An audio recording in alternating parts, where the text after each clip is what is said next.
What's up, everybody? How you guys doing today?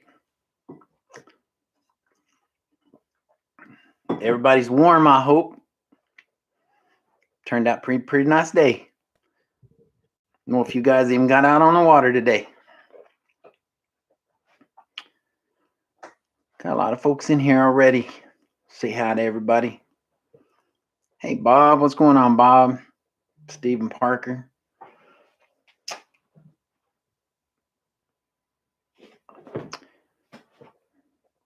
Well, guys, it's my first time to go live, and I don't know if I'm going to have any problems. So if you guys can't hear me or you have any problems on your end, just let me know. And I'll try to do my best to fix it. Guess we haven't seen any crappie floating in the lake so far, so looks like we're doing good there. I think the Texas coast fared as well. I saw a lot of pictures down there. A lot of bait fish, quite a few trout, not as many reds. I didn't really see any flounders, so hopefully down there is good. I like going down there about every 5th week, starting in March, and kind of made me nervous when I saw those floating fish. Those saltwater fish don't take to this cold weather, but when it gets a little colder up here, so I think the crappie, white bass, a little more used to it.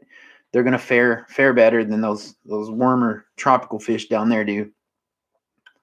I can't believe how much ice was on some of those lakes, guys. It's crazy. I mean, Jake, a buddy of mine off Louisville, he was out in his boat yesterday, and it looked like Lake Michigan. I was shocked at how much he was out there. Guys, there's some people catching white bass already. I mean, it's just starting to clear up. So I don't know where those feeds are coming in from. I get stuff sent to me, and I'm not really sure who's sending it sometimes. But yeah, there's some white bass being caught, so they're definitely still setting up. Deeper creeks with inlets that have warm water coming in from a treatment plant or something, they're gonna do all right. So I'm not gonna sit here and say hi to every single body on here. It takes 30 minutes to do that, so I'm gonna say hi to everybody at once. I'm glad to see you guys today. But what I wanted to talk about today a little bit is well, obviously we got the white bass run coming, and we also have a crappie spawn coming, and you know, a lot of people talk about white bass. Are they in the creeks? Are they not in the creeks? Is it time? Whatever. But guys, we were out even September. There was white bass in the creeks. I was all the way up Spring Creek in my boat with live scope looking for crappie in September, and I didn't find any. But all the way up by the railroad bridge, I found a school of white bass and just sat there and wore them out in September. And from September till now, we've been catching them regular in the creeks. So I mean, we're not targeting them. We're crappie fishing, but they just, they eat similar food, so they tend to eat the similar bait. So, when you guys start to think, well, are white bass in the creeks? Man, they've been in the creeks. They've been in the creeks for months and months. And I don't know how many people really understand why they're in the creeks, guys. I mean, here's the deal. Crappie, white bass, shad, all the game fish, they don't choose, I want to live in the lake, or I want to live in a creek, or I want to live in a river.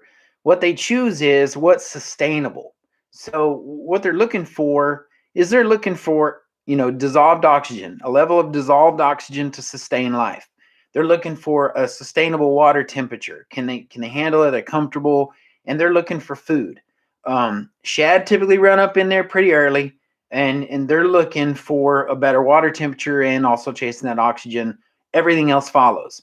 So basically, you're not looking for a time the fish go in. You're looking for conditions, right? And really, conditions can start late summer, early spring, early fall. I mean, if we get some cool weather, I mean, it starts to let fish go up into those creeks, into those rivers. So, and then once they start going in there, it just never stops. And you just have to find them at that point.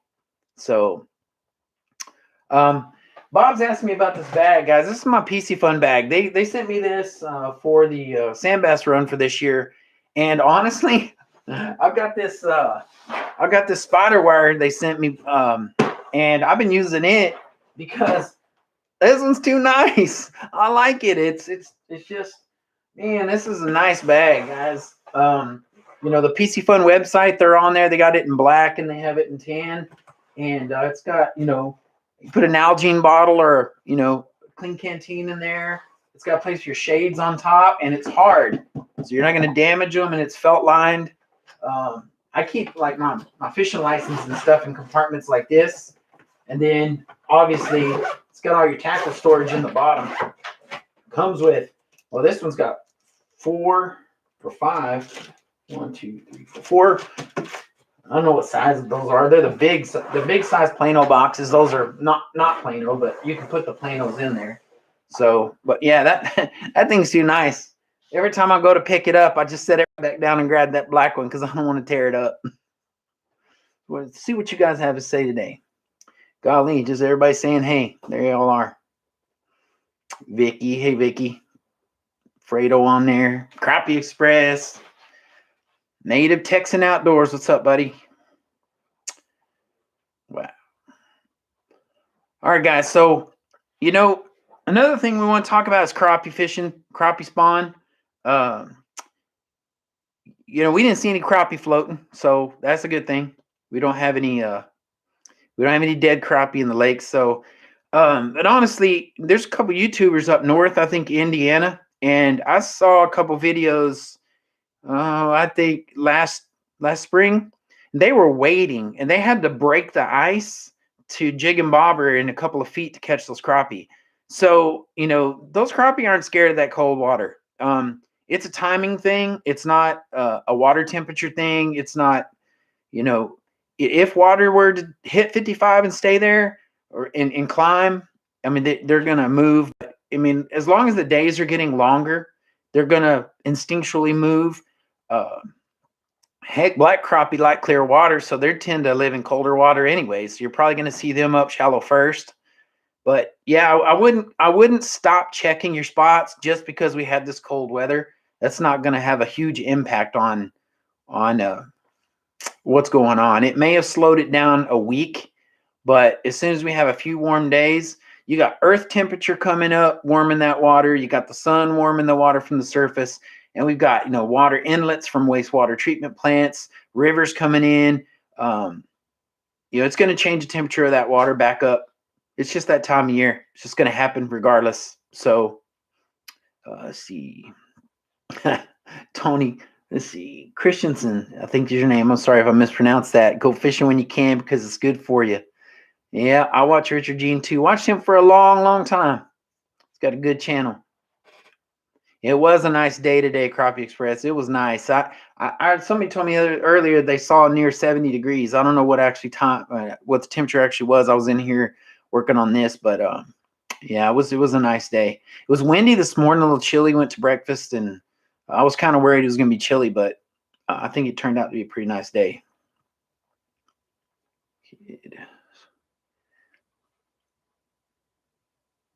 Yeah, you guys give me a thumbs up if you would. It helps the analytics. I don't really care, but YouTube cares. So, you know, if you want to do that. Might have an influx of saltwater anglers. You know, like I said, I was telling Fredo earlier, you know, I saw a lot of those pictures, a lot of those Facebook posts and stuff. And if you look, it's a lot of bait fish.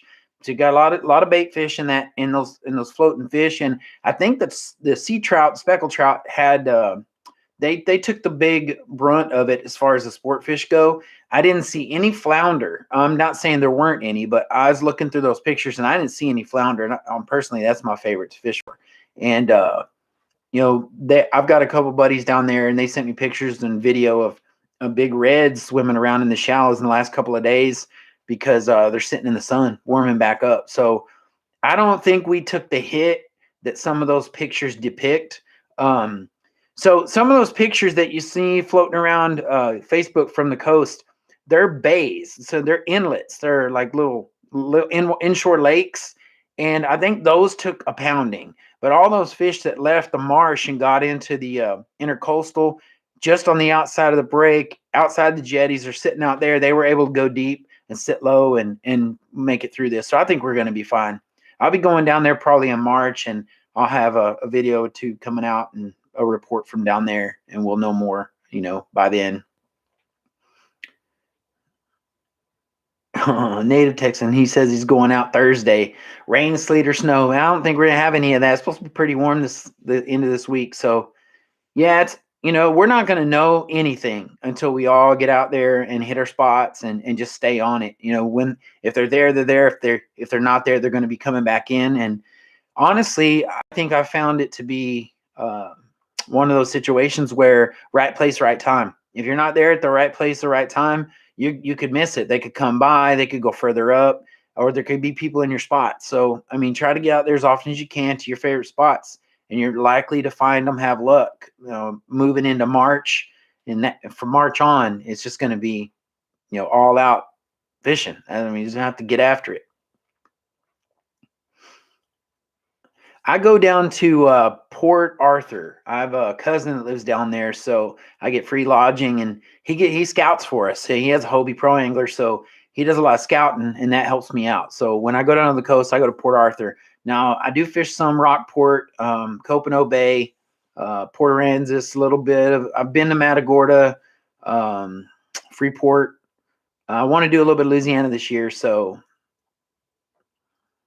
let me see. Turn me on. Oh yeah, 30 miles out. So they're friends of mine from way back.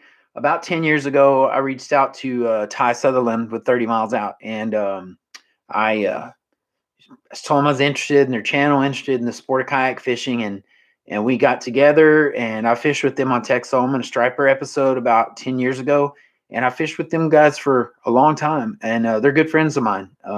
I like them a lot. I like their channel a lot. They're kind of pioneers in the industry. So if you guys haven't seen that channel, if you like kayak fishing at all, especially saltwater, 30 Miles Out Kayak Fishing TV on YouTube, go check that channel out. Yeah, Native, we're all ready for the warm weather. I think everybody can't stand this cold weather. I know some people like it, but I don't. I don't like it at all. Hang on just a second. Got my wife showing me something here. Favorite lake in DFW. Guys, somebody asked the question of what's my favorite lake in DFW. And I'm going to tell you, I know Lake Fork is amazing. I mean, I see the fish coming out of there on a constant basis. I know they hold all the tournaments there. I know everybody loves to go there. I know Tawak's a really nice lake too. But I'm going to tell you right now, I'll put Ray Roberts against any one of those lakes. Any one of them. If you learn how to fish Lake Ray Roberts, I'll put that lake against any lake in Dallas-Fort Worth. I will. It was impounded in 1986, so it's a pretty new lake, but they did it right. They clear cut the whole south end of the lake. They left all the standing timber in the north end of the lake. You got deep trenches, 60, 70 foot in the north end. So you got a wide variety of environment for, big cats, big bass, and big crappie. And tell you, I've taken my fair share of big crappie out of that lake. So I would say Lake Ray Roberts is going to be pretty much my favorite go-to lake.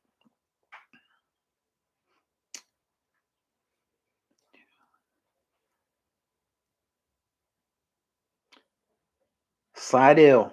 Yep. I love Louisiana, guys. I lived in Lake Charles when I was a kid, and I can't wait to get out there. I want to go to Grand Isle this year. I really want to get down there.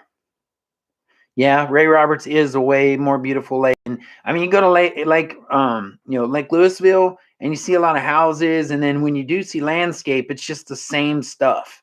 It's just, I don't know what kind of trees they are, it's just the same thing all the way around the lake. And it's not that it's not a beautiful lake, because any water to me is beautiful. But when you go over to Ray Roberts and you get up in that north end and you're just cruising around, it's quiet. Oh, it's so pretty up there. Let me see what she's got over here.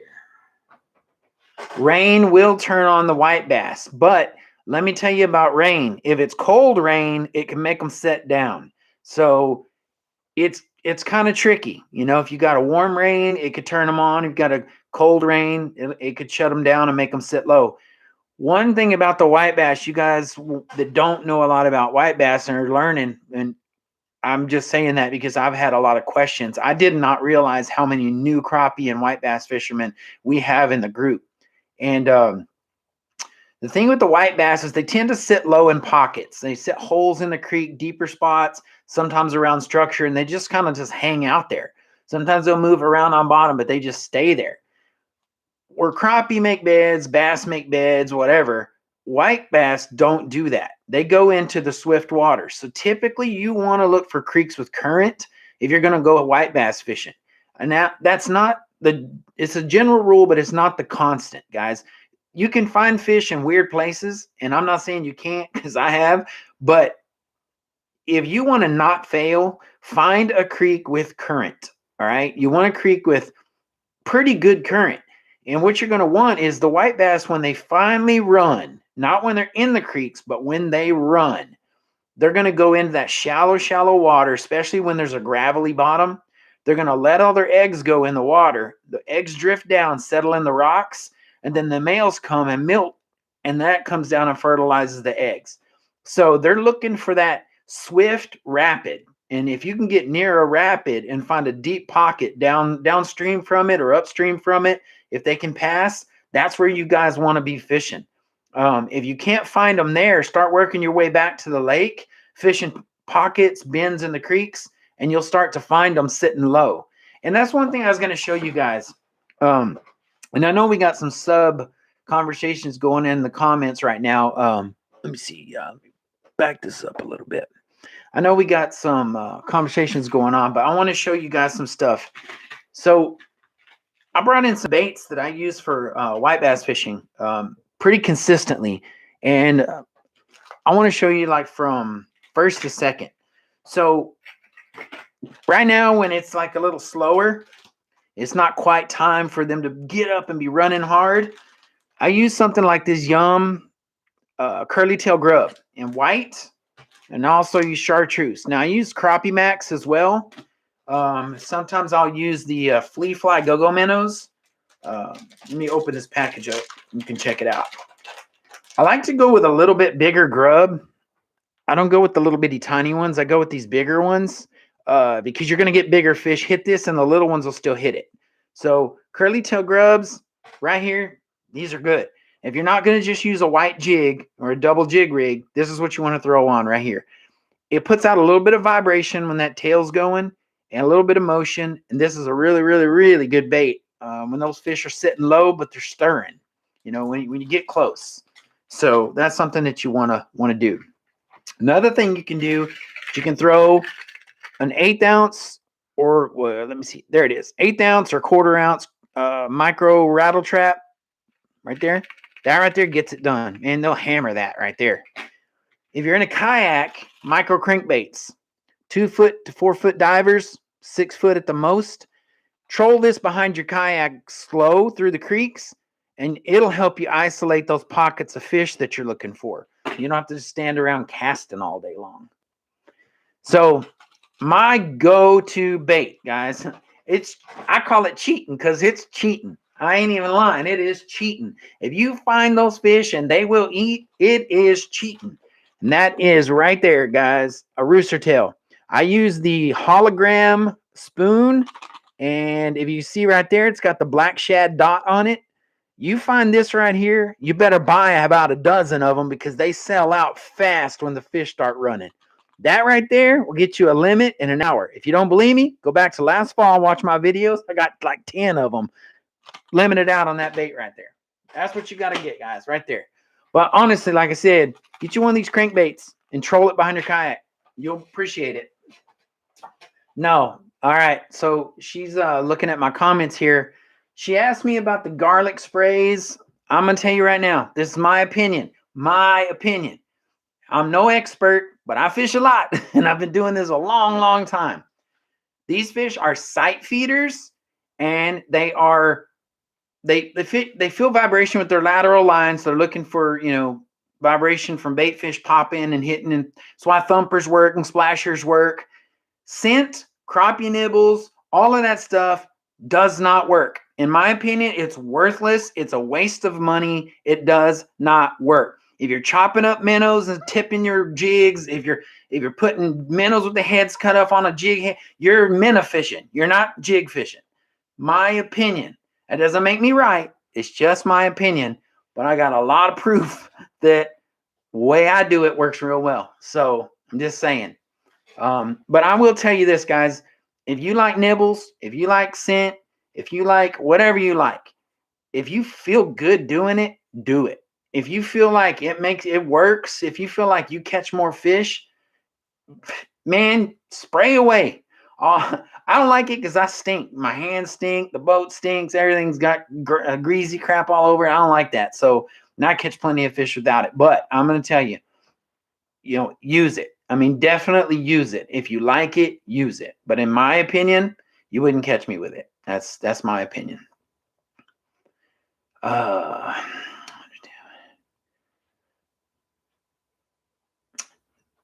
Yeah, I do use live scope on the boat. Now the kayak has no electronics at all. And I bank fish, obviously no electronics, and I catch just as many fish. You'll see, I mean, I've got multiple limit videos walking, taking my kayak. I mean, I like the live scope, don't get me wrong, it's great technology, but guys, I grew up bank fishing, man. We grew up poor. I mean, we fish with cane poles. My dad was too cheap to buy us a fishing license. You can fish with cane pole without a fishing license. So I mean, I grew up fishing poor. We mostly catfish and we crappie fished. When we could. But I don't need electronics. I never had them. I never had a boat. I never had nothing. But now that I'm old enough, that I can buy things for myself when I can and whatever.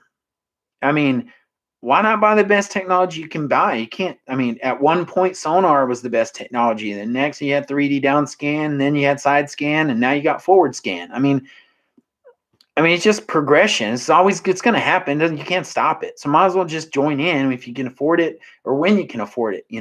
It's just another tool, and I can tell you this, it's not a magic pill. I mean, you don't leave the boat ramp on a 40,000 acre lake like Ray Roberts because you got live scope on it and say, I'm going to go limit out. You don't know where those fish are. You don't even know where to start looking. I mean, I can't tell you how many guys I've seen with live scope sitting on the bridge. You can catch bridge fish out of a float tube. Ask Kid Crappie. You don't need live scope for that. That's low hanging fruit. That's a place guys go when you just don't know how to go nowhere else. And, I was sitting on the Brazos River about 4 or 5 videos back. There were 4 boats around me. 2 or 3 of those boats were like $70,000, $80,000 boats with live scope. They didn't catch nothing. I limited out. They had live scope. What's the excuse? If live scope's so special and you can empty a lake with live scope, why did 4 boats sit right next to me in the same place and not catch a thing? It's just not a magic. It's not a magic pill, guys. You still got to know what you're doing. If you can't find crappie now, live scope ain't gonna help you. That's all I can tell you. Size of rooster tail I like is a 1/4 ounce. I like a 1/4 ounce because I can chunk the crap out of it. So if you're working a creek over, you don't know where the fish are, you want to be able to cast as far as you can. Now, if you got a little skinny creek and stuff, you got, you'll change up your profile, your presentation. But yeah, I mean, if you're fishing a pretty good sized creek, Rowlett Creek down deep, Denton Creek down deep, especially anything like that, you're going to want to fish. You want to fan cast, right? And I want to get as far as I can. So when I'm bringing it back, I'm covering as much water as I can. So jig boxes I'm selling. So let's talk about the jig boxes I'm selling. Guys are asking about the jig boxes. So I've got 3. I've got the pink, the no pink. I've got the chartreuse. And then I've got the rat rod. All right. Okay. And let me tell you about these guys. These baits are not made for me to sell to you. This bait company reached out to me and they asked me if I would use their products. And I said I would. And so I took them out skeptically. I took them out. Is that a word? Skeptically? I don't know. Well, anyways, I took them out and I kind of was joking the day I took them out. And I was saying that, if they don't work, I'm switching up pretty quick. But you can kind of look at them and know, they're probably going to work. And I limited out that day and I really enjoyed it. And I had a lot of guys in the comments of the video naming the baits because we didn't have names for them. And the bait manufacturer saw, number one, that I liked them, that I used them, I was successful with them. and they saw that the viewers were enjoying helping name the baits and playing with that. And he invited me to offer packages of the baits that I use to you guys. So I did not go out and seek a product to sell you. I'm using these. These are the 3 that I carry in my bag in my boat. And I just so happen to be able to make enough of them that I can offer them to you. So I do want you to understand, this isn't just something I'm trying to sell nobody. I don't care if you buy them or not. Be honest with you, this is what I'm using. So I can show you some of those. I'll leave the email. I'll give you the email for this here in just a second. So you can just send me an email if you want to buy them. Let me go through these real quick so you can check them out. So that's the forgot what that one is. Bubble shad. That's the bubble shad. Some of these don't even have names yet. This right here, what this is something like a bonehead, slim stick, and crazy chicken. I love the bonehead, slim stick, and crazy chicken, but bonehead baits are too stiff. They're not pliable, so they don't have very much action in the water. So I want to have something that's a lot more pliable, like a Bobby Garland, but I don't want it to tear up like a Bobby Garland. So I kind of got some color combinations from other bait companies, some textures from other companies, and we kind of put all that together and made what we got here. So a little black and let me see if I can get that to focus. There we go. There it is. Black and pink. That one's a killer right there. There, got a little silver and pink. Seeing my face there, it doesn't want to focus. There it is. This one's called Pink Lemonade. I got a lot on that in the creek this year. Ooh, get in there. Where's it at? Doesn't want to focus. There it is. That one's pretty cool. And then obviously the No Dink Pink. Now this one's the money right there. Monkey milk. Monkey milk with pink core shot. That's it right there. So let me see. Yeah, so what I've done to the boat. Oh my goodness. So I got a boat. I had a little boat. I had a little fishing boat. Y'all saw my little boat if you're watching the channel. And I got the little fishing boat, and I fished with it all year. And I really liked it, but it was tippy, and it was unsafe in rough water, and I took chances I shouldn't have taken. And I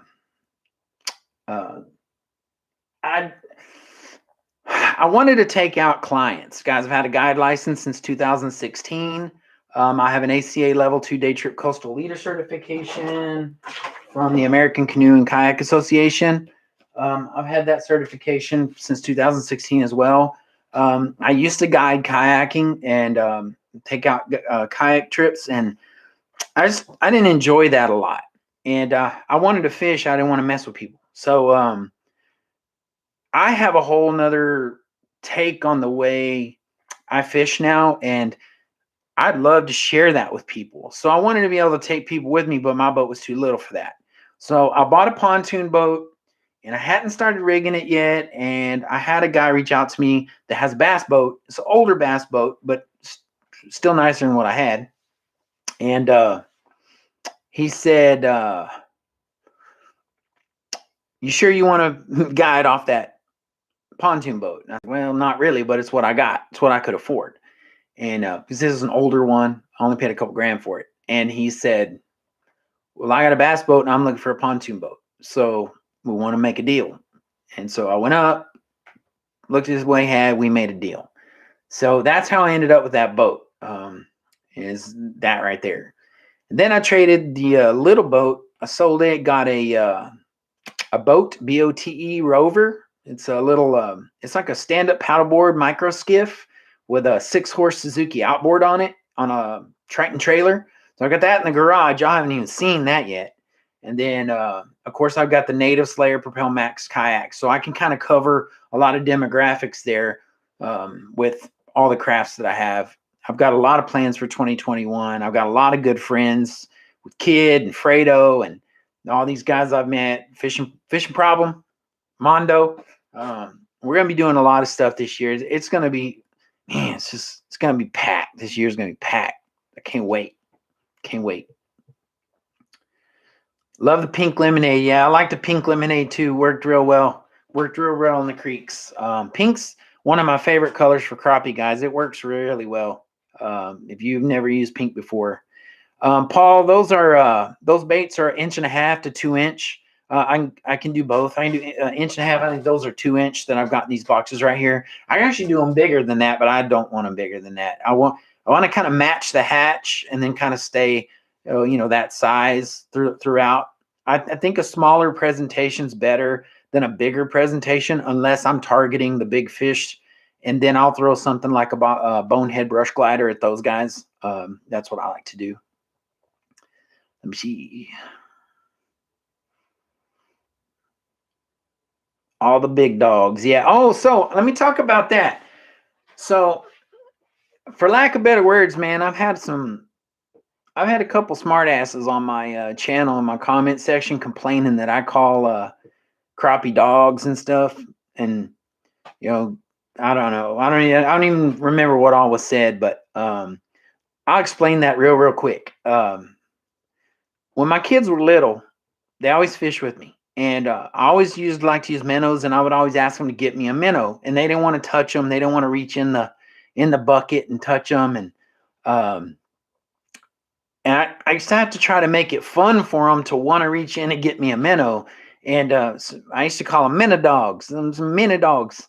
And so I was giving them pet names and stuff so that the kids would see them as cute little things and not scary things. And when little kids are little, everything's scary to a kid. So it started calling minnows minnow dogs, and that was 20 years ago. And it just progressed to where I'd catch a crappie and ask them to take it by the lip and go stick it in the basket or stick it in the live well or whatever, whatever. Here's a little crappie dog. So that's where the dog name came from. Is the kids. I mean, and then obviously when I started catching bigger fish and spending more time on the water, start calling them dogs, them some dogs, them big dogs, and it just kind of stuck. And somebody got something to say about it. Oh, well, they get a channel of their own and put as many fish in the boat as I do. They can come talk to me about it. Other than that, I don't care what they think. And that's just the honest truth.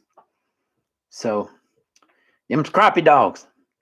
I even call cat dogs and red dogs and flounder dogs. I call them flounder dogs. When I get them big flounders, those big, I think you call them doormats. I call them flound dogs. You'll catch me in my videos doing that. Just something funny, man. It's just, when you grow up having little kids, it's pretty fun. Somebody asked about the size of line that I like to use. Guys, when I'm vertical jigging in the lake, especially off the boat, I use 10-pound braid. 10-pound braid has the diameter of 4-pound mono. So it's a small diameter line, and yet it's got tensile strength. I can bend a hook if I get hung up and I'm not losing tackle all day long. Jig heads get expensive.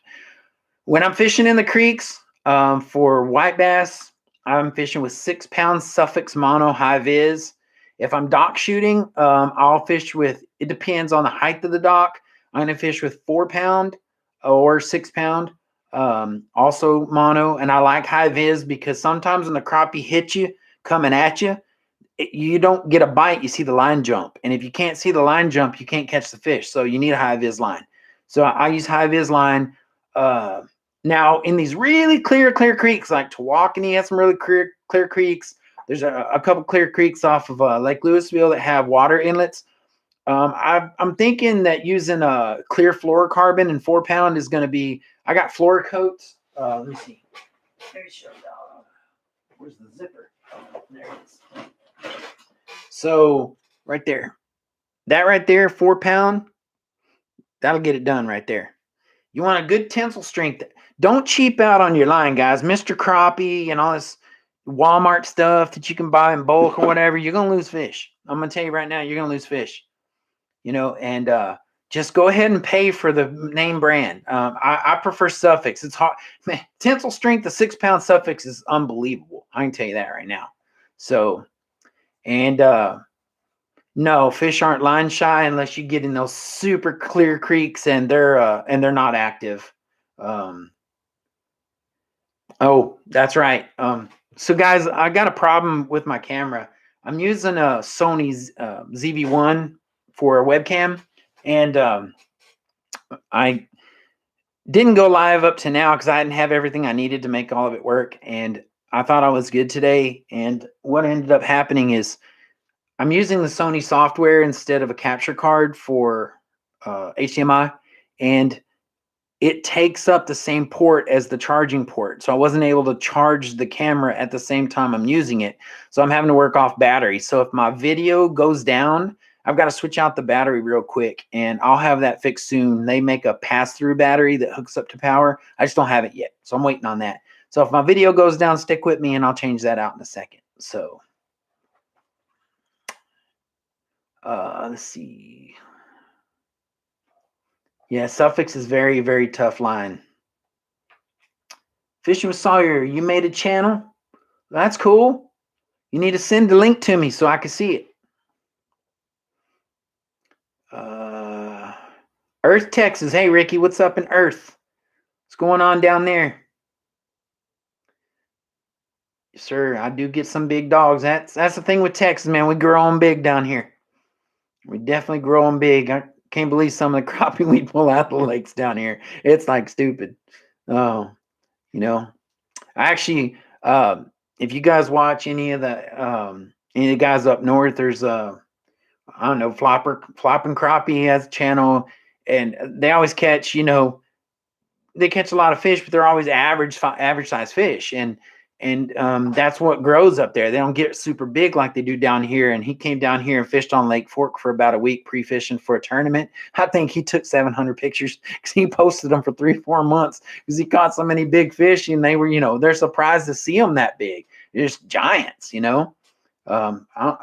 don't even know. I think somebody caught like a 4-pounder out of an East Texas lake this year. It's just crazy. Cast King. I don't know about that Cast King line. I don't know anything about that Cast King fluoro. I think I'm gonna stick with Suffix. I'm gonna stay. I'm gonna say I would stay there.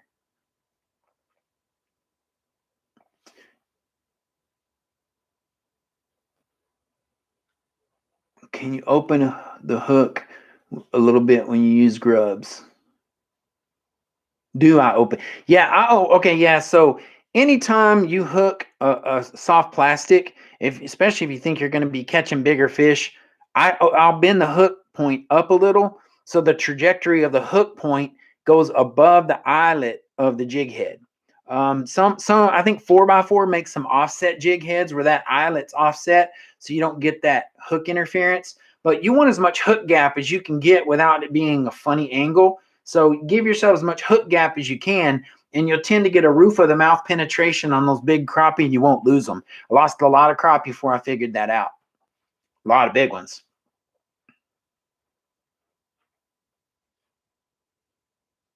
Yeah, I'm planning on doing some guiding this year. I don't know how much, guys, because I love to fish, and that's one of the reasons my videos tend to suffer a little bit as far as like production value, because um, I get to the lake and I don't want to film B-roll. I don't want to do intros. I don't do any crap. I just want to get out there and start fishing. I'm a fisherman. I'm not a videographer. I just do it because I like it and I want to bring you guys along with me. But when it comes right down to it, if I've got 2 hours after work to fish, I'm not going to spend 30 minutes, 40 minutes of it making videos. I'm just not going to do it. So, if people don't like my channel because of the lack of quality, they can just watch somebody else because I'm going fishing. You can see some fish instead of quality. How about that? What Rowlett Creek for white bass? Well, that's kind of a no-brainer. Guys, I took my boat in Rowlett Creek in September and caught white bass up at 66. And if you don't believe me, ask Kid Crappie, because he went back a couple days later to that same spot I was in and was catching them 2 at a time. So again, when you're talking about win, there is not a win. There's a is there oxygen? Is there food? Is the temperature less than 90 degrees in the water? I mean, that's all they're looking for. Comfortable temperatures, food, and oxygen. They're going to be there. Now, finding them, getting them to bite when they're not ready to eat, that's a whole nother story. But they're there. They're already there. Long intros are a buzz killer. Yeah, they can be. But Kip, said that long intros are a buzzkill. The thing with the long intros though, Kip, is you got several generations of people watching the same video. So the younger guys grew up on the vloggy stuff. So they like those long intros. They want to see me going and getting breakfast, stopping by Walmart, getting baits. They want to see me driving around and talking in a truck. They like that stuff. Though the guys that have those channels, their channels are huge, absolutely huge. And that's from the young viewers. And then when you start to get, that 30 plus age, 35 plus, age, you start wanting less and less and less of the vlog and more of the actual content. So,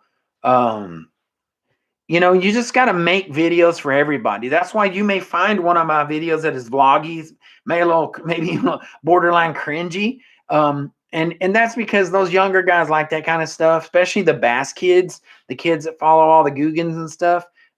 They don't really care about fishing as much as they like following the guys' lives. They kind of get that. I'm not sure what that question. Fishing with Sawyer. How do you send a link? I'm not sure what you're asking about there. You might want to expand on that one. I'll tell you exactly what you need to do.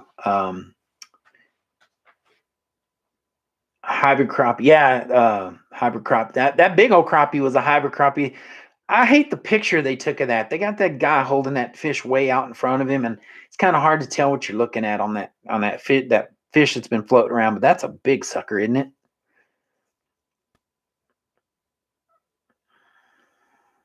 I'm reading some of these comments, guys.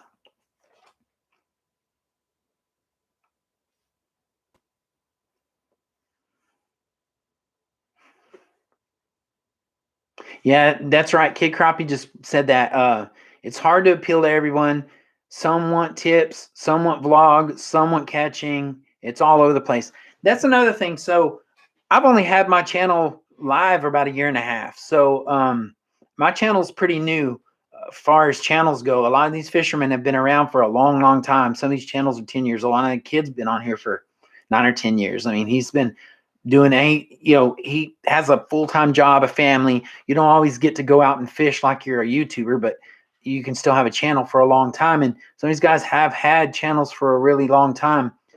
I have not. So I felt like I didn't have the credibility with the viewer to be educational as much. I didn't want to come off trying to tell everybody how to do stuff all the time. I felt like that might come off a little bit know-it-all, and I definitely don't want to behave that way, act that way, or be taken that way. So my first year and a half of this has just been going out fishing and visiting, waving at you guys and taking you with me. And I realized especially in the last 8 months, how many people are new to crappie fishing, or have moved over from one species to another, and they're wanting to learn. And so it's frustrating to them when they watch a channel like mine where I'm just catching, and I don't tell as much. I'm not instructional as much. And all it is I just don't want to come off as a know-it-all, but yet they're craving the information because they're trying to learn. So this next year, I'm going to spend a lot more time explaining what I'm doing, showing more, using Active Captain to record my screen if I'm using Live Scope. And when I'm walking the bank in the creeks, I'm going to explain why I'm where I'm at and what I'm looking for. A lot more bait tutorials and stuff like that, showing gear. I think that's going to help a lot of the people that I didn't really know were out there. I thought most guys watching crappie channels or fishing channels in general were already good fishermen. I didn't know there were so many people craving the instruction. So I definitely want to be helpful. Just don't want to come off as a know-it-all, because I'm not. So let's see who just started. Oh man, so got some conversations going on here. Thank you, Daniel. I appreciate that. I probably wouldn't agree with you that I'm one of the best channels on YouTube, but I will tell you this: I'm one of the more honest. I'm more the honest. This is something I'm glad you said that. To be honest with you, there's a lot of micro YouTube channels that are feeding off, they're sitting around waiting on somebody to post a creek so they can run out there and make a video, or feeding off of using guides to take them out to make their videos or whatever. That's a whole nother animal. I know, Fredo, Uncle Bill, Kid, me, we don't do that, guys. We go and we hunt. Like it's legit. Like, we hunt those fish down. I can't tell you how many hours a week, my wife can, how many hours a week I put on the water hunting those fish down. And ain't nobody showing me go here, go there. I'm not looking on Facebook to see if I can look in the background and find a bridge or a water tower. I don't do that. I go and I find them and I catch them, and those fish are my fish, not no one else's fish. And that's the thing with my channel. It's honest. I mean, if you see me out there hunting and catching and whatever, I may use some of my electronics if I'm in the boat, but I may not if I'm in the yak or whatever. We hunt. If you either watch my channel long enough, that I don't just use my electronics. So, matter of fact, I don't even like electronics. I do like my live scope though. The live scope's pretty cool. I don't use side scan, and I don't use down scan. I don't use sonar. I don't use lake maps. I go out there and I scan around, scout around, and when I find a place I think looks good, I drop my live scope transducer and can start looking in the water. But I'm already there. It's not like live scope didn't take me there. I'm already there. So, it's just whatever. Teach their own. Man, I'm glad to have all you guys on here. I'm seeing everybody, all the familiar faces. Paul, and there's Ulysses. What's up, man? And wow, it's pretty cool. I like it. Say again? Birthday. Which one? Oh, Ulysses, tomorrow's your birthday? Well, happy birthday, buddy. Maybe you can get out there and get some fish on your birthday. Put some fishes in the boat. DK Horse 1 2 3 4 5. Come on, man. You can come up with something better than that, can't you? I'm just messing with you. Great content, but you're right. I started crappie fishing last summer. I've learned from your channel, Kid Crappie. I don't know who else that is. Go keep doing what you're doing.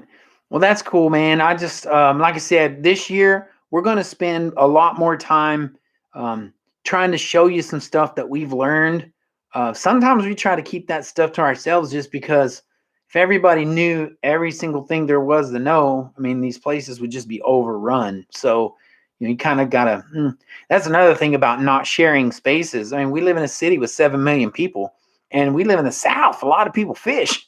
You're not careful, you're going to destroy a spot or two. And we've actually had that happen, not at our own faults, but it's happened. And once it happens, we're much more careful about what we show and what we say, because, man, it's just, and not to mention, there's guys out there like some of you guys that are kind enough to reach out and say, hey, you should try this spot. And last thing I want to do if somebody told me that is drive 700 people to that place. It's not a good idea. So I'm sorry that you guys watch us locally and you can't figure out where we are and we're catching. It's frustrating, but you gotta understand that we're just trying to be good to the locals. We're trying to be good to the fish population and to all the other fishermen that fish those areas.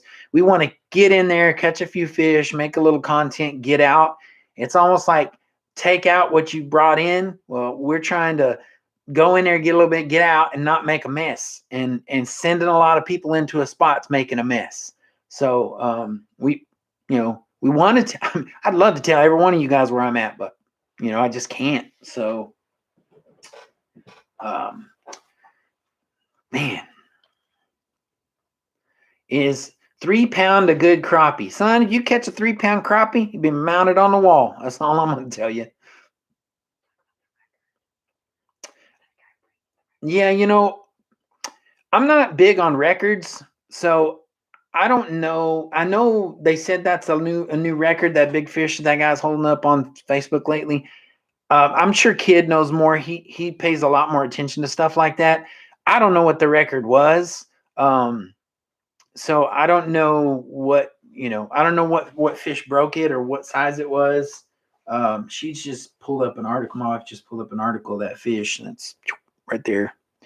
That's a pretty big fish.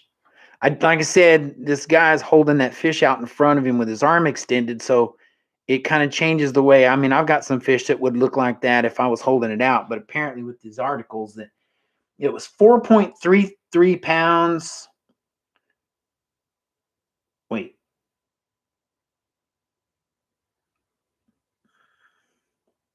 £4, 5.3 ounces. That was in California. That's California record. So, yeah, that's a giant fish. 4.53 pounds. That's ridiculous. That's, yeah. If I caught one of those, I'd put it back. I'd put it back. He's probably about to die anyways. If he got that big, he's old. But yeah. Paul Holland says it's nice to see you live instead of just fishing. Well, it's nice to be live, I guess. I need to get better at it. I got a lot of comments going by. It's very hard for me to keep up with it, and I don't have any moderators tonight. And I just I wanted to do it. I just want to get on here and go live, and I don't know, just visit with you guys, give back a little bit. What's up, Jose?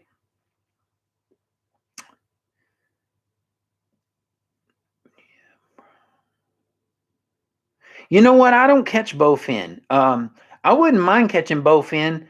I don't have any problems with them. I've never even seen one out here, but I'm not from Texas. I'm from New Mexico. So I grew up. If you ever watch Muddy River catfishing, Chris Flores, we're from pretty close to the same area. So I grew up fishing like that. So, you know, I haven't fished a lot of bowfin. If I'm not mistaken, bowfin look a lot like a snakehead. So I kind of wouldn't mind doing that. Maybe some topwater. I don't know if they hit topwater. That'd be kind of fun. Getting on to some of those. Uncle Bill, what's up, Uncle Bill? I need to go watch some of your channel. I've been falling off. I haven't seen some of your latest stuff. Yeah, snap some photos of it and let it go. I just think, I mean, I'd probably keep a 3-pounder and mount it, but if I caught a 4.5-pounder, that sucker's going back in the water. I wouldn't want to show up at the boat rent with a 4.5-pounder. You'd probably get beat up or something taking that fish out of the water. It's kind of like, you know, taking a 10-pound bass home to clean and eat. What's wrong with people?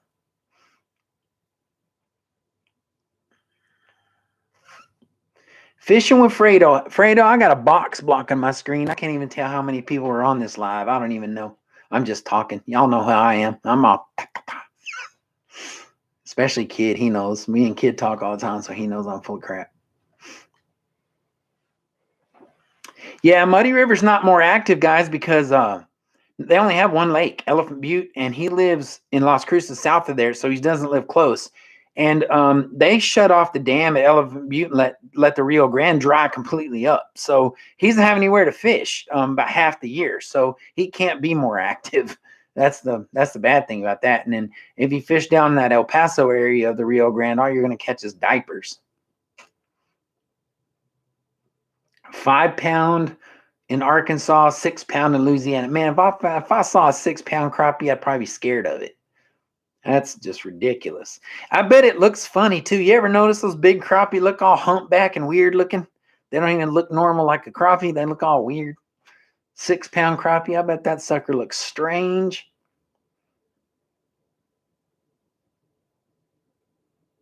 Let's see, Rita. Courtney, what's up, Courtney? Uh-oh. I done saw you. We're going to Caddo. I'm telling you now. I'm ready to go. It's almost cypress stump time, buddy. No, Manjaw 3, I guess that's how you pronounce that. A fish that big isn't probably going to reproduce. They're well past their reproduction cycle. The active reproducing fish starts at 10 inches. I mean, you're a fish that's 5 pounds, 4, 5. That's an old fish. They're done. They're not reproducing. I'd put money on that. So, and I'm sure there's guys on here back me up on that. That fish is done. It's past its prime. Obviously everybody's favorite Bobby Garland color, if you know how to fish, is monkey milk. I mean, that's just a no-brainer. I mean, probably take 10 crappie anglers and line them up and ask them if they could only keep one Bobby Garland color for the rest of their life, what would they keep? And they're all going to say monkey milk. So it's not too flashy, but just enough. It's not too translucent, but just enough. It mimics a shad color. It's just the right size. If you're using it in a baby shad, it's just it's a perfect bait for crappie. Other than you'll tear them up and have to go through a whole bag in a day. 4.8 pounds in Texas. New Mexico's 4.9. Where'd they get that New Mexico fish? Do you know where that New Mexico crappie was caught out of? I probably figure Lake Conchas, maybe. I don't know in New Mexico where you'd find a 4.9 pound crappie other than maybe Elephant Butte or Conchas.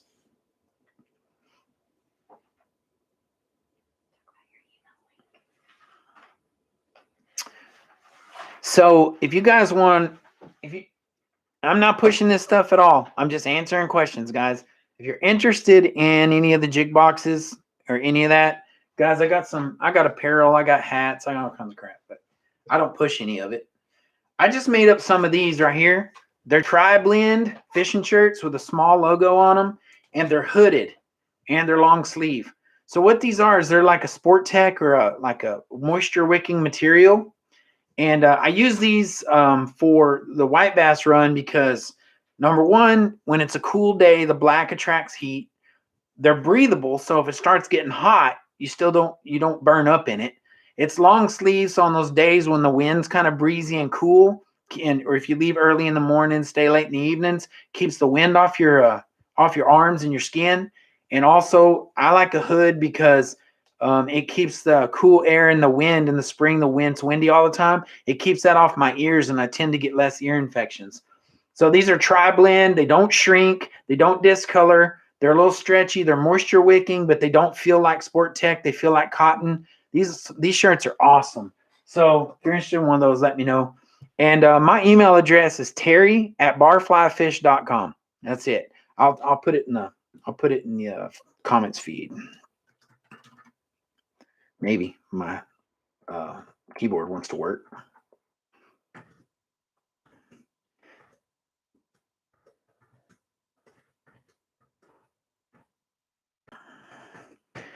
I also have some sport tech fishing shirts with a ruler down one arm, channel name down the other, and the logo in the front. I've got two styles of that. I've got the short sleeve sport tech breathable fishing shirts. I've got some cotton poly blend t-shirts with the logo on the front. I've got a couple hat styles. These are seven panel Richardsons. I've got a black flat bill and a camo flat bill right there. I've got a black camo trucker hat coming out as well soon. Just if you guys are interested in any of that, that's cool. Yeah, I can put your link in the comments. I can do that. Or you can do that.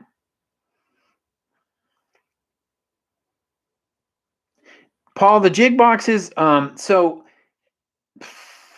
long story, but I'm just going to keep it short. I'll tell you about it more later. I'll reach out to you on the side, but they're $20 and shipping's about $4. They come with Plano 3449 stowaway boxes. I tried to do away with the boxes and just sell the jigs so that people could get them cheaper. And everybody threw a fit. They wanted these little boxes so that they could keep them separated. So they got your stained watercolors, you got your chartreuse colors and your pink colors, and they really wanted to be able to keep those separate in their backpacks and in their tackle, I don't know, in their boats or whatever. And so when I stopped trying to do the boxes so I could get the jigs cheaper, everybody threw a fit wants the boxes. So make some $20 with those Plano boxes, but it's worth it. There's 50 baits a box, and you can't buy those colors anywhere. So it's worth it. And they work good. If you watch the videos, you see I catch a lot of fish on those baits. So kid, somebody's telling you thanks, so I guess you're answering questions I'm not answering. So I'm sorry. Guys, this is my first time to go live. I appreciate everybody that jumped on here. I don't have the hang of it yet. I'm trying, but I just wanted to say hi to everybody. I just want to be on here so you guys could see me and get to know me and understand that I'm legit. Like, you see me yelling and screaming big dogs and hammer dogs and all those on the water. That's how I really am. I mean, I'm not, it's just how it is. I go out to have fun, guys. I don't go out to make videos. I don't go out to do anything but have a good time. Yeah, and that's probably true. Manjaw, about the female crappie can probably spawn as long as her anatomy will allow her to do so, and that's true. But um, I'm not guessing when I tell you this. I'm not guessing. Okay. Again, I never want to come off like a know-it-all. I definitely I don't or nothing like that. But if you knew the amount of extensive study I put into the fish, um, you would understand why I'm okay giving an opinion like that. I've read plenty of biological studies on the crappie that say that they're past their spawn prime when they get that big and that old. So it's not just me saying it. It's something that I read in more than one place. But that being said, again, just like finding fish in certain places that you don't think they should be, anything can happen. I mean, anything. So there's what's normal, what's standard, what's expected, and then there's all the parameters outside of what's expected, and that falls in that category. So, oh, that'd be cool, Paul. You can do that, definitely. You won't be disappointed. I can tell you that's for sure. Bob, thanks, Bob. I appreciate that. I really do. I do appreciate that. And I'll tell you what, guys. This whole YouTube channel thing, if you're going to be consistent and you're going to really go out there and um, catch a lot of fish and produce every time you go out, and it gets costly. It really does. Every time I go and don't have a good time, or I get frisky and try a spot I shouldn't be trying because it's a long shot, then that makes me have to go another time because I just didn't produce. That's the thing I don't think people understand about fishing YouTube channels. We have to produce. I mean, you know, it's funny. We like to knock some of the bass guys, the bass channels, especially the younger guys, for fishing those paid lakes and stock ponds and bass ponds and stuff. But the reason they do that is because if they didn't, it'd be rough for them to put out consistent content because bass fishing's a little more sparse. You don't find them schooled up as often. You may not catch as many fish, and you may have a bad day.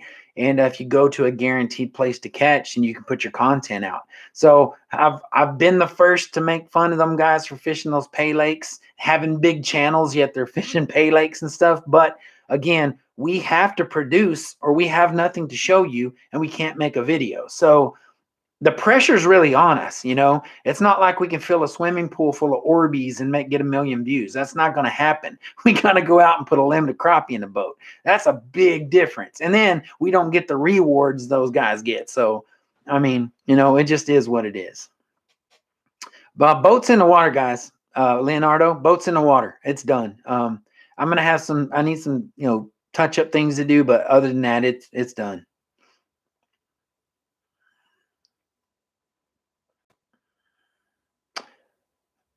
Is it Fishing with Sawyer? Is that not allowing you to paste a link? Is that the problem? Is it rejecting it? Guys, okay, Asher Martin, best size reel for crappie fishing, for dock shooting, for just about anything. I like a 2000. A 2000 series reel is pretty good. Now, I will tell you this. This is something I might as well tell you now. So I work with PC Fun.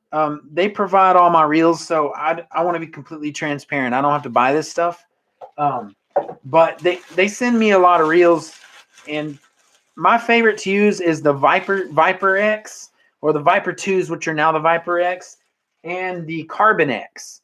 And guys, this is the Viper X right there, and it is a 2000 series.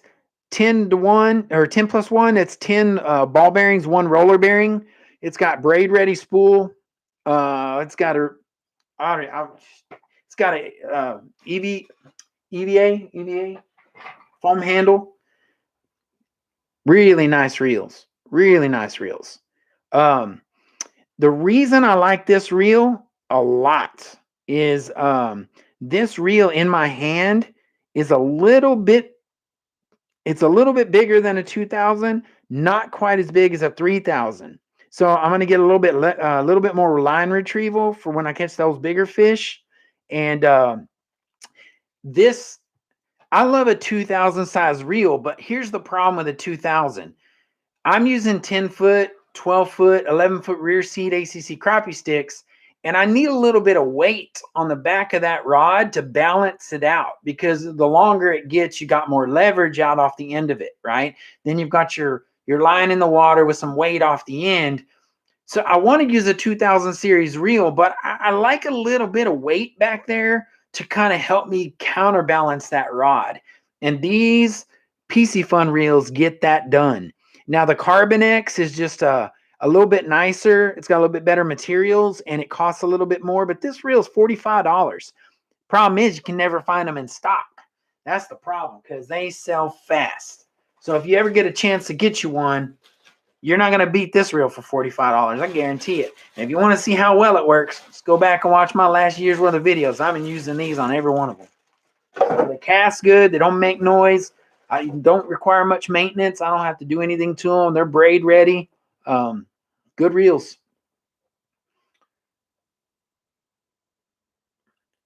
Crappie stop reproducing. Like I said, when a crappie gets big, when you start seeing those 3-pounders, 2.5, 3-pounders, I think that's when they start to slow down. That's when they're older. A lifespan of a crappie, I believe, is about 7 years down here. So you got a crappie that's in 3-pound range. You're talking probably a little bit older crappie getting near its end of its lifespan. And again, I read that from a biological study. That's not just me popping off. I mean, that's just, you can go to Texas Parks and Wildlife. I think some of that's on there. Yeah, Andy Chase, those Viper X's are nice. You're really gonna like it. You really are. I love mine, man. I when they reached out to me and wanted me to work with them, I was skeptical because everybody's like, it's a Chinese company. It's this, it's that. I can't pronounce the name. Everybody was calling it Piscafun and all these things. And reading it, you can't even tell how to say it. And it's like, I was like, I don't know, man. First one they sent me, I was hooked. I was done. I'm like, I'm with y'all to the end. I don't care if they come from China. I know one thing. PC Fun's reels, the parts that they assemble the reels out of are cast in the same factory as Daiwa. So that's all I needed to know.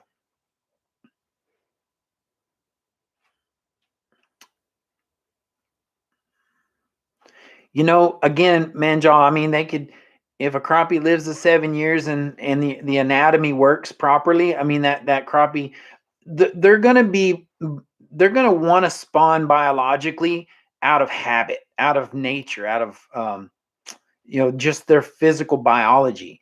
They're going to want to go and do what they've been doing since they were mature enough to do it. So I don't see any reason why they wouldn't, spawn until they die.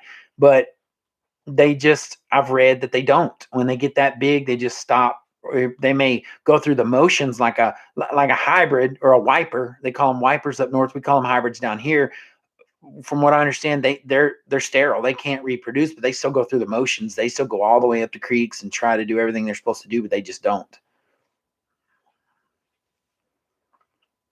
Black River. Are you sure about that, Chuck? Because I lived right by there. Golly, I did not know there was that big a crappie. I didn't know there was crappie in Black River. All we ever did was catfish right there. Matter of fact, I used to own a restaurant here in town, here in Prosper, and the name of my restaurant was Black River. I named it after that river over there. That's pretty funny.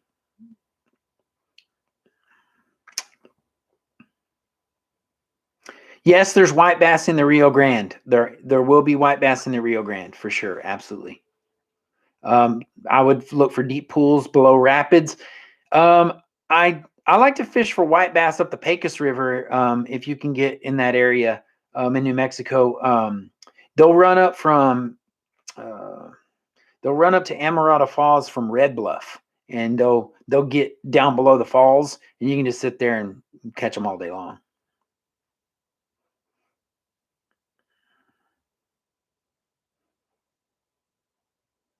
So Bob, you have the PC Fun Viper X as well?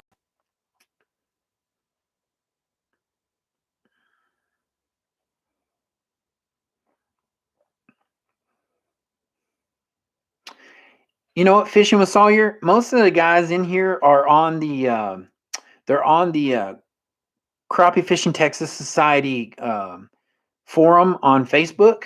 Why don't you post it there? And then not only you'll get everybody that's in this feed, you'll get all the members of that as well. There's I don't know, there's like 1,400 people in there now, and it's growing every day. So go to Crappie Fishing Texas Society Facebook, and I'll accept you, and then you can drop your link for your channel in there. You can go ahead and drop, when you drop your link, it'll show your profile picture and everything.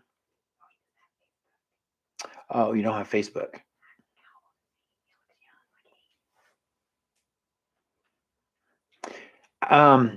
Fishing with Sawyer, I don't have your link, so she's looking it up right now. So we're going to try to get that done for you.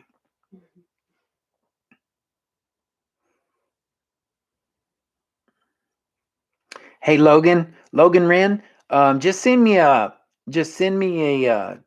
an email. It's terry@barflyfish.com. If you look up in the comment section, I put it in there, and just send me an email. Tell me what you want, and then we'll work it out.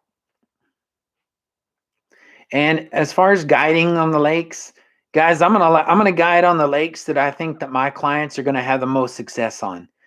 Each lake acts different. If you've ever fished Lake Louisville, you know that Louisville acts like a spoiled little kid. I mean, it's a terrible lake.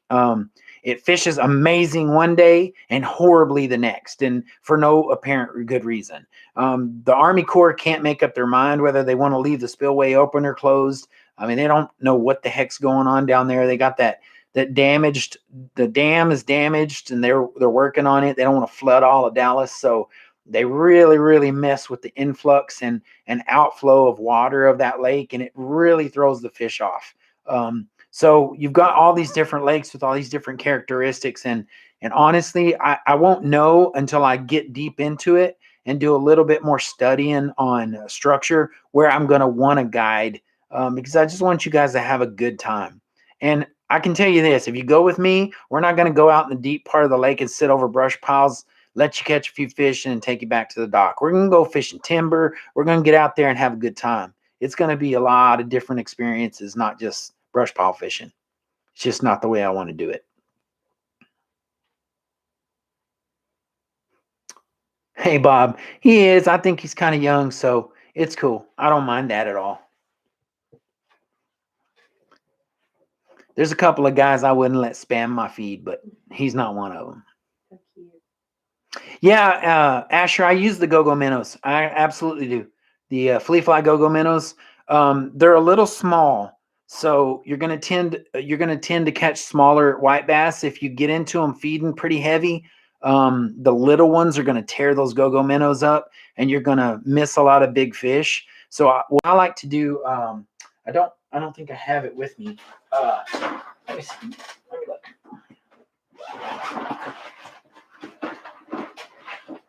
Yeah, I do.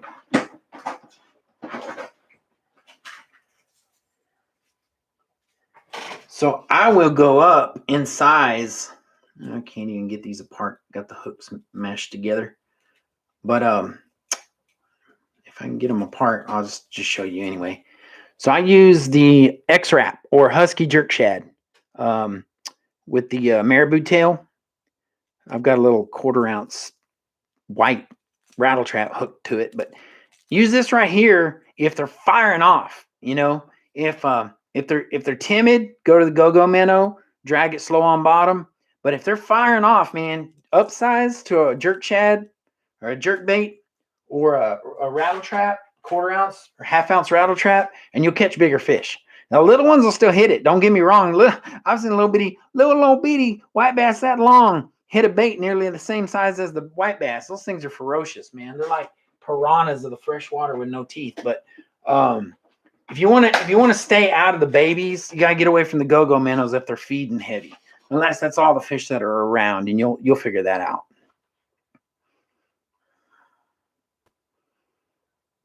Thank you, Fishing with Sawyer. I appreciate it.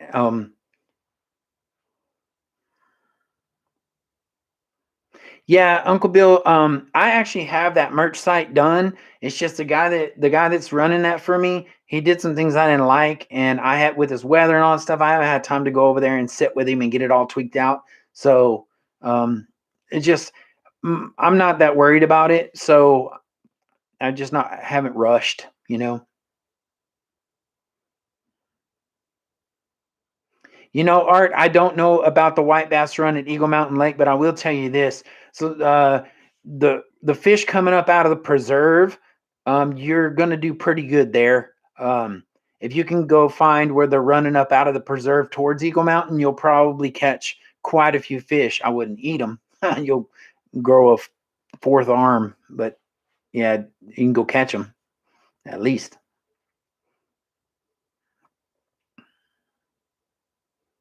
White bass and hybrids are mean fish, kid. Hybrids are mean. Jeez, hybrids are mean. Shoo. Oh, I was gonna show you something. I got some new baits I'm working on with 4B.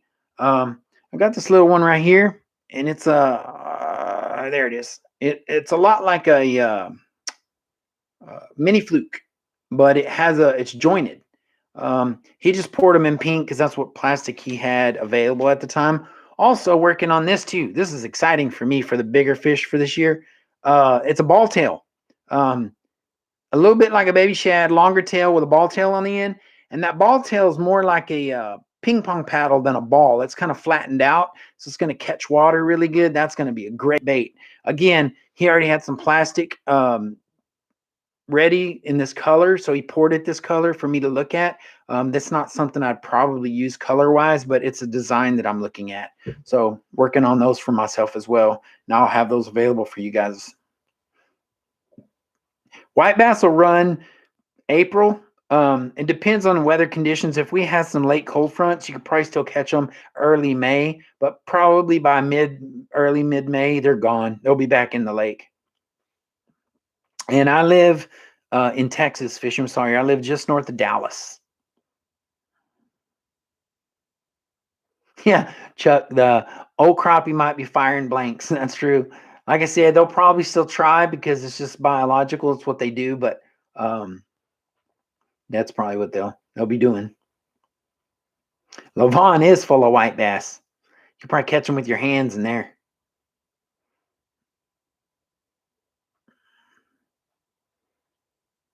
Logan, my boxes are $20. They're 5 colors, variations of each, 10 of each color, 50 baits in the box, and it comes in a plain old 34.49 stowaway box.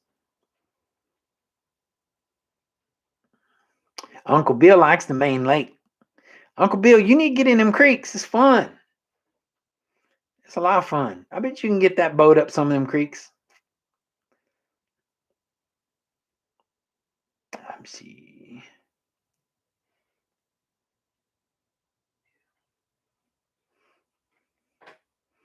Cameron Kent.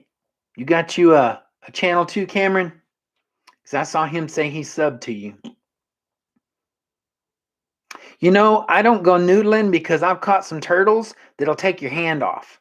Yeah, I'm not sticking my hand in a hole with a turtle. It could take my hand off. Ain't happening.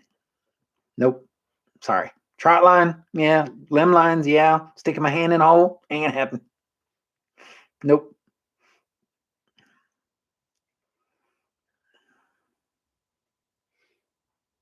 No, Bob, it's a piece. Yeah, it's 20 for 50 baits. So if you look at it, it's pretty close to about what it would cost for boneheads, something like that. And you get the box. So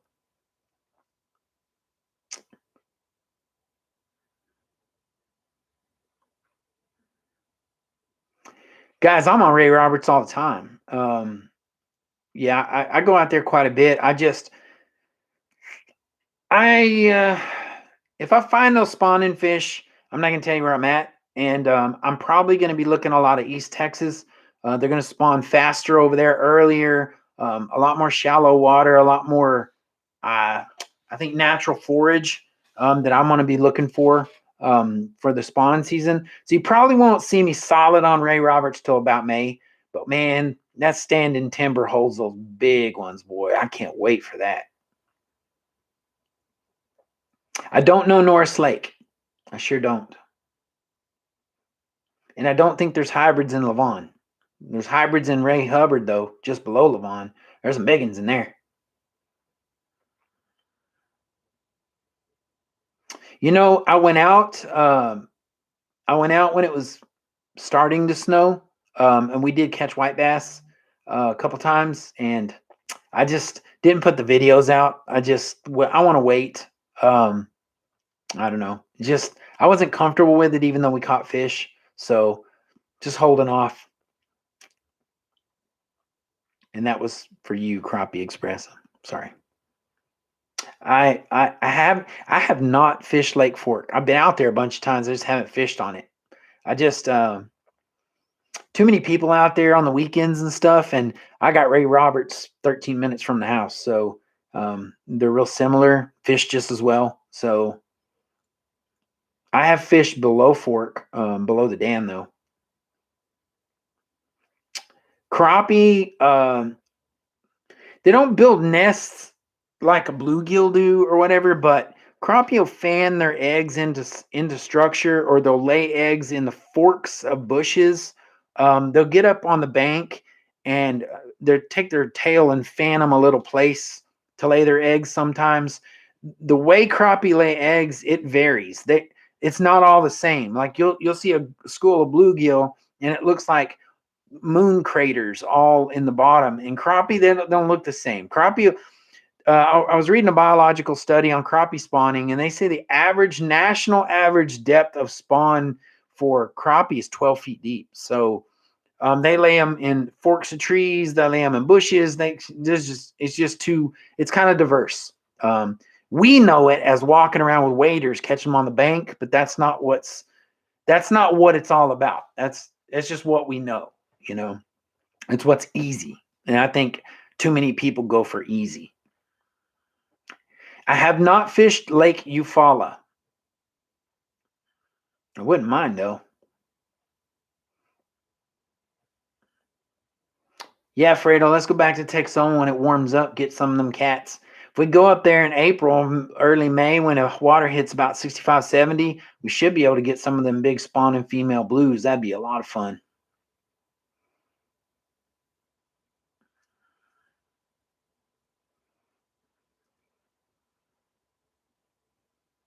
Gotta go, Chuck. All right, I appreciate you being here, Chuck. Sorry if I missed anything you said. I'm not used to watching this feed, and I can't read that fast, so I'm glad to have you here. You know, fishing below the dam at PK, there's some pretty nice stripers in there. Big smallmouth, a lot. I've seen some bucket mouth bass taken out of there.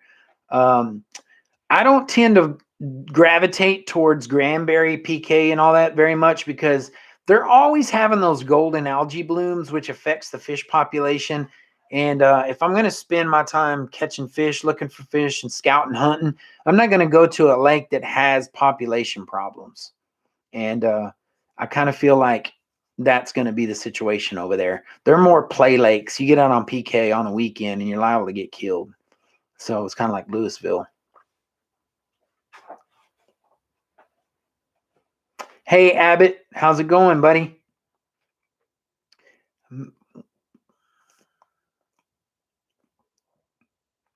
Lake Travis. No, I didn't say anything about Lake Travis. Have not fished in Lake Travis. Got a couple of lakes I really want to hit this year. Sam Rayburn, Livingston, Lake Travis. I'd like to get up to Broken Bow. I would definitely want to go out to Caddo. I have fished Toledo Bend. I want to get back over there and do some of that. So I got a bucket list, guys. Texas has too much water. I just can't get everywhere. White Rock Lake is I've fished White Rock Lake. I like to go down to White Rock Lake. I go into White Rock Creek, catch shad for my cat fishing. There's some nice crappie in White Rock Lake. Kid knows a little more about that one than me. He's fished down there a lot more than I have.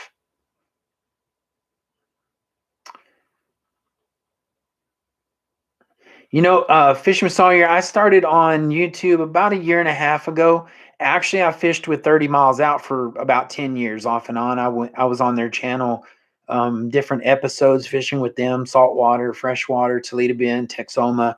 I just didn't have my own channel. I had a full-time job, still do. I mean, I work for myself, but I just didn't feel like I had the time to put in to come out with a channel that people would want to watch. When you're limited on time and your channel's based on production, how can you possibly put out something people want to watch in bulk? And I just never felt like I could do that. And then finally, I just pulled the trigger and worked really, really hard. It's not easy. If you're new at it, it's not easy. It looks easy, but it's not. So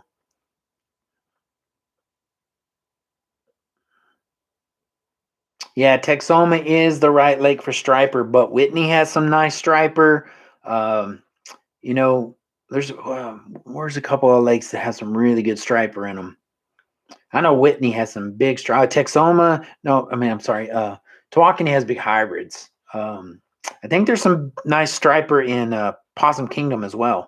But Texoma's the lake. I mean, it's 100 foot deep most of the way through that thing. So they just have so much habitat to live in there. Water's a little bit what they say. The salinity of that water is good for the striper. Well, good job. 3 weeks, man. You got a long way to go, but stick with it, Fisherman Sawyer. You'll be all right. It's just hard work. You just got to keep making it and keep making it and keep making it. Eventually, it'll just start to grow.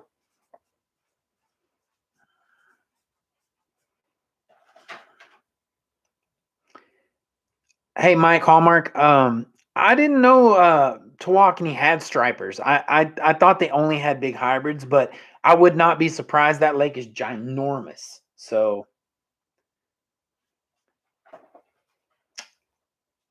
ACC size of reel. I didn't see the question, but I'm assuming they're asking the size of ACC crappie sticks that I use and the size of reel that I use.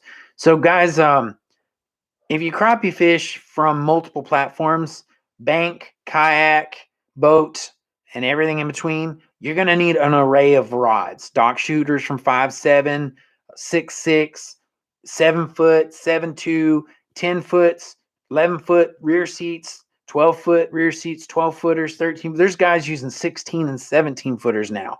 So, I mean, I prefer a 10 foot. If I'm on my kayak, I'm going to go probably with an 8 foot. And if I'm dock shooting, I'm going to use a 5, probably 5'7" or a 6'6". And then the reels across the board, I'm using a 2000 series.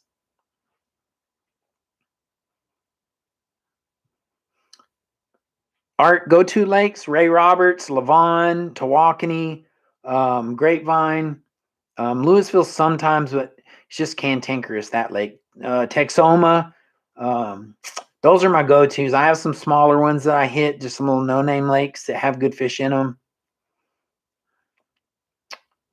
Tallboy, my email is terry@barflyfish.com. If you scroll up, I put it up there in the top of the comments. Guys, I'm sorry if I didn't answer your questions.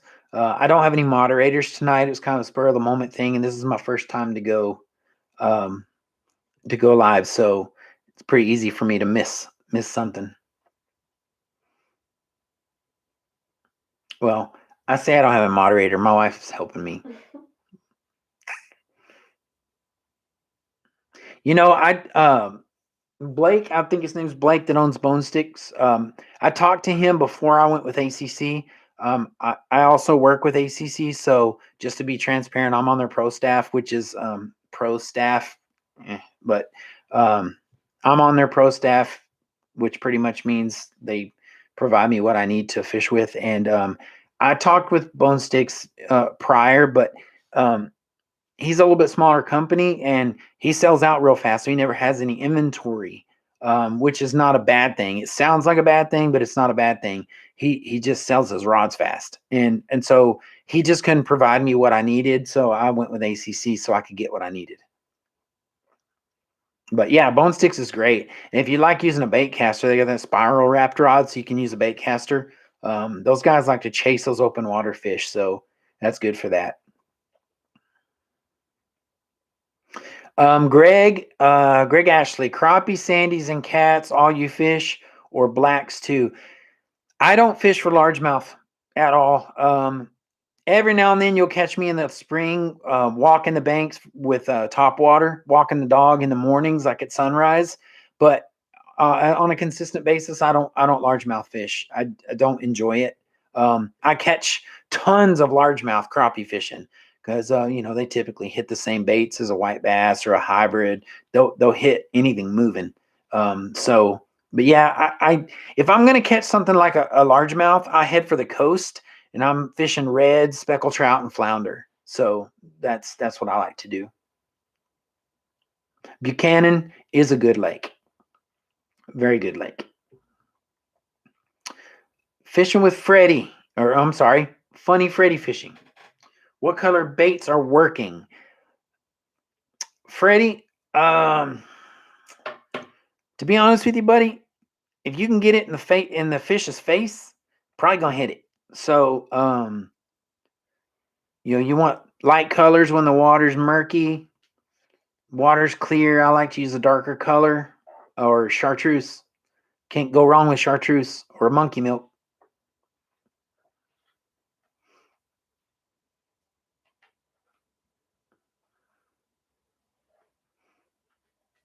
You know what, Crappie Express? I haven't picked a night.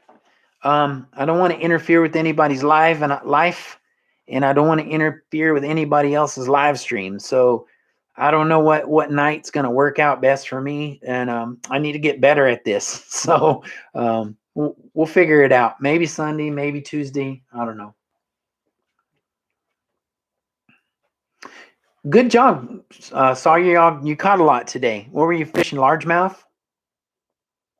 And my biggest fish was just on rod and reel, just out, not fishing around, guide structures or anything. I caught a 55-pound flathead off of Oak Point one day. That was probably my biggest inshore or freshwater fish.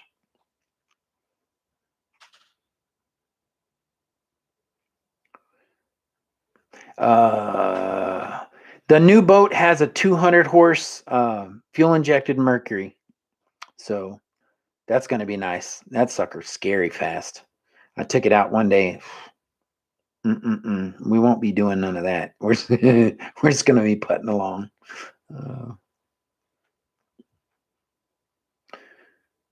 I use straight braid, Bass Addiction Outdoor TV. I use straight braid when I'm on the boat. When I'm fishing vertical structure, fishing brush piles, fishing vertical timber, I'm using straight braid, 10-pound braid. I use Power Pro, actually high vis white. I won't use braid if I'm casting or if I'm pitching or if I'll pitch with braid on timber, but if I'm creek fishing or anything like that, it's mono. We're going to use mono for that.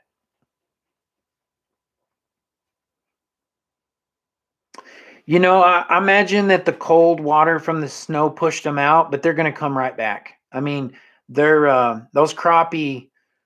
They know it's getting close to time because of the length of day. Kid Crappie and I talk about that a lot. The length of day has a lot more to do with the fish spawn times than maybe temperature or water temperature. Because some years we have colder years and other years we have warmer years, but it seems to be consistent time-wise when we find the fish. So they're not so much concerned about the water temp or air temp. They really don't care about the air temp as long as it doesn't affect the water too much. But it probably stunned them, but it's only February. So yeah, it probably stopped them, slowed them down for a week or so, but they'll come right back in. They're going to biologically do it based on length of day, and the days are getting much longer now.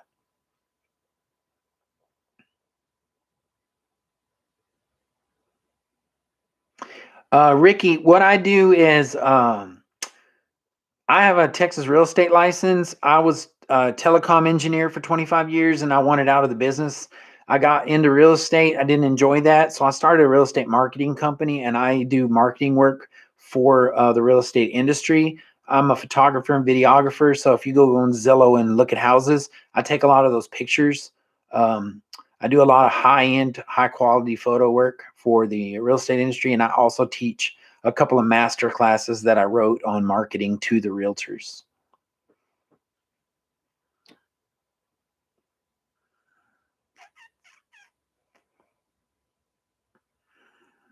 Yeah, Uncle Bill, if you're looking at a creek like Elm Fork north of Ray Roberts is 20 foot deep. Hickory Creek has some 17 foot. Denton Creek has some 17-foot holes, 18-foot holes. Those fish probably did just go sit down in that. There is some warmth that comes up from the earth. So when they get down that water column, stick their fins in the mud, it's about as warm as they're going to get. So they probably still are in there. I'll know pretty soon. I'm going to wait a few more days and I'm going to take the boat up a couple of places and see what I can find. Sorry, I'm not looking at the camera, guys. I'm trying to read all these comments. Yeah, that V12 is pretty nice, isn't it? That'll probably rip the back of my boat completely off. That's a crazy motor.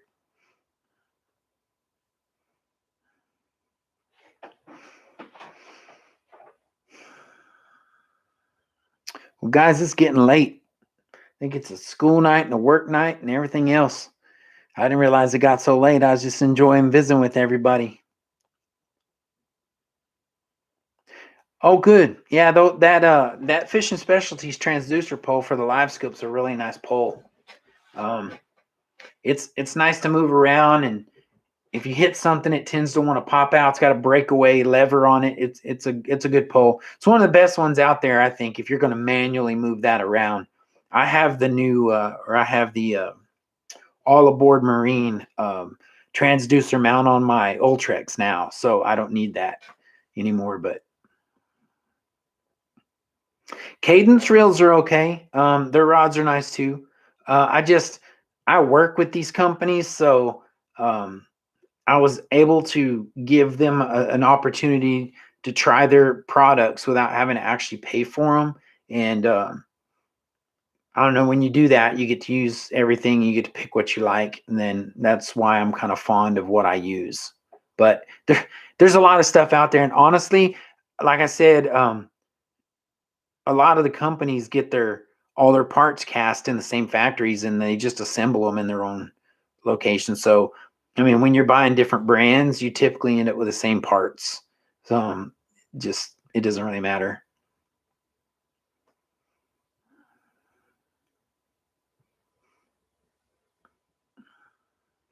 You know, Sycamore.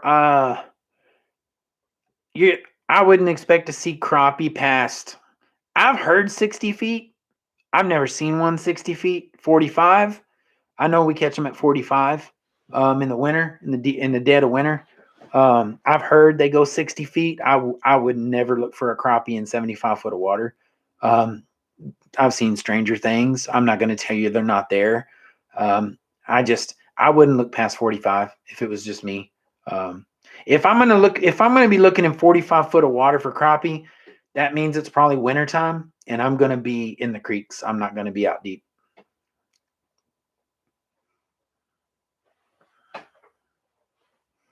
Well, good, Brian. I'm glad you did. I'm glad you got a couple of those reels. They're good. I mean, they're well worth the money. I can tell you that. I mean, for the price of those Viper X's, you can buy 2 or 3 of them for the price of some of the Abu reels and nicer ones, you know. And if you break it, you buy another one, you know, and you're still saving money.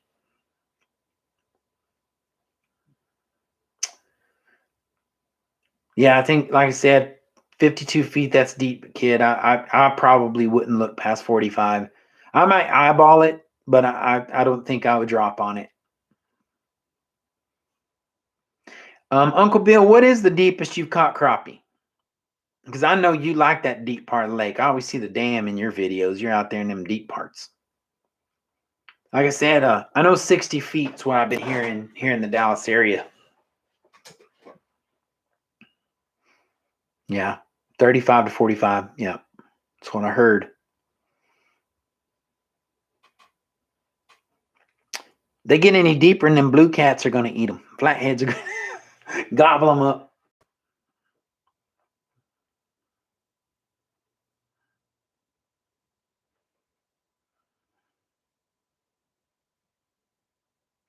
Fished on it 7 years young.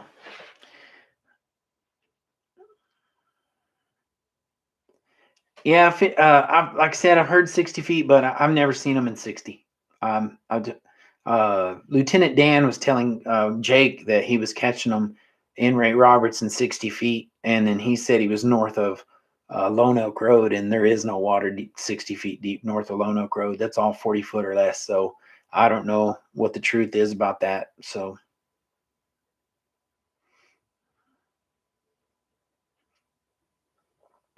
Well, guys, I think I'm going to call it. It's getting kind of late. I'm getting tired. I'm lazy. I'm old. I'm old man. I appreciate you guys jumping on here, kid. I appreciate you hanging around and make sure everybody got taken care of. I know Fredo's still hanging in there. I know Armando's in there. Bob's still here. Mike, I'm glad you dropped by. Sycamore, good to see you. See J-Rod up there. What did you say? Let me see what you said up there. Oh, I missed you. Where is it?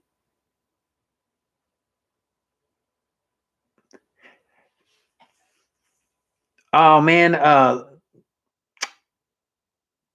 J-Roddy. I don't know, Justin Rackley. I don't know. We see Lunkers and Justin them every now and then at the boat ramps and stuff, but they don't talk to us. So I mean, I'm sure if I went up and was like, hey, but I don't. I'm usually busy, so I like them. I appreciate their, especially Justin's abilities and his skill level. But the odds on us doing something together is probably slim to none. Yeah, those guys got pretty busy schedules. Thanks for your time, Sycamore. I appreciate you being on here. Hope everybody could hear good. I hope everything went well. My battery lasted an amazing hour and 42 minutes, so that was killer. Well, thank you, Matt. I appreciate you being here, checking in. You have a good night too, Andy. I appreciate you coming by.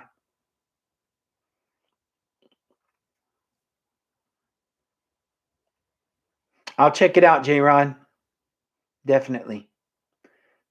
It's a good night, Uncle Bill. I appreciate it. Sure, I'm glad this snow went away. We can get out on the lake again. And I've been lazy. I mean, I could have fished a few times. I hate cold weather. God, I hate cold weather. I can't understand why anybody live in Wisconsin or Michigan. You got to make $1 million a year to live up there. That's the only reason you'd stay in a place like that. It's freezing here, and I do not want to go outside. Thanks, Fredo. I appreciate it. I will, Sawyer. I'll go sub to you, buddy. I'll make sure. And I'll make sure you get put on the Facebook page too. Well, you guys, y'all have a good night, and I'll see you guys on the next one. I'll pick a day. Just keep an eye out for my notifications. Maybe Tuesdays. I think 903 does his on Sundays. I don't want to interfere with his on a regular basis, so I'm probably going to do Tuesdays. So I'll let you know. I appreciate it. I'll see you guys on the next one.